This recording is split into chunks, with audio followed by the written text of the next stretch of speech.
People don't always have the time to seek out all the information themselves because information comes from a lot of different sources. That's been the job of journalists more and more, is to kind of put information in perspective, less than just telling people what's happening because of social media and the internet. But I think the pandemic and all of 2020 really has highlighted how important that role is. COVID-19, George Floyd protest, and the upcoming election. 2020 has been unprecedented since the pandemic swept across the globe. Challenges put on news stations include how to present similar stories intelligently and take care of their employees during this crazy time. I talked with two professionals to learn about their way of surviving the pandemic while staying productive as journalists. From mid-March, when the pandemic started, they kind of separated our staff into like our field crews, so our reporters and our photographers, and then everybody else, so our producers and our directors and our anchors. Same reporter and photographer would work together. They'd have the same schedules. That way they could be in the same car with one another. A lot of them started working out of their apartments. We weren't doing as many live shots in the field, except when the news really merited. We basically are not really allowed in the office. They try and keep us out of the office as much as possible, just to avoid, if one of us gets sick, since we're out and about all the time, they don't want it to cross over to anybody else who works in the building.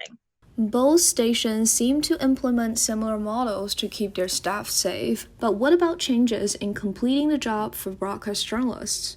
For the most part, 99% of what I do is completely on my own. We pitch our ideas, we talk about what the day is going to look like, and then we're kind of let loose on our own to gather everything, which that's been pretty much the same. The biggest thing was, how do we still communicate effectively when we're not all in the same room and you can't just shout, hey, the governor's presser is starting in 2 minutes. Should we stream it?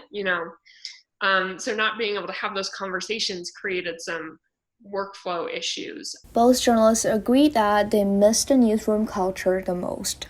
Before COVID, we'd come in and sit next to each other every day, and we'd talk about things before the meeting. We'd bounce ideas off of each other and just kind of catch up. So that's been really different, is we don't have the same sort of work friendship that we did before the pandemic because we don't see each other.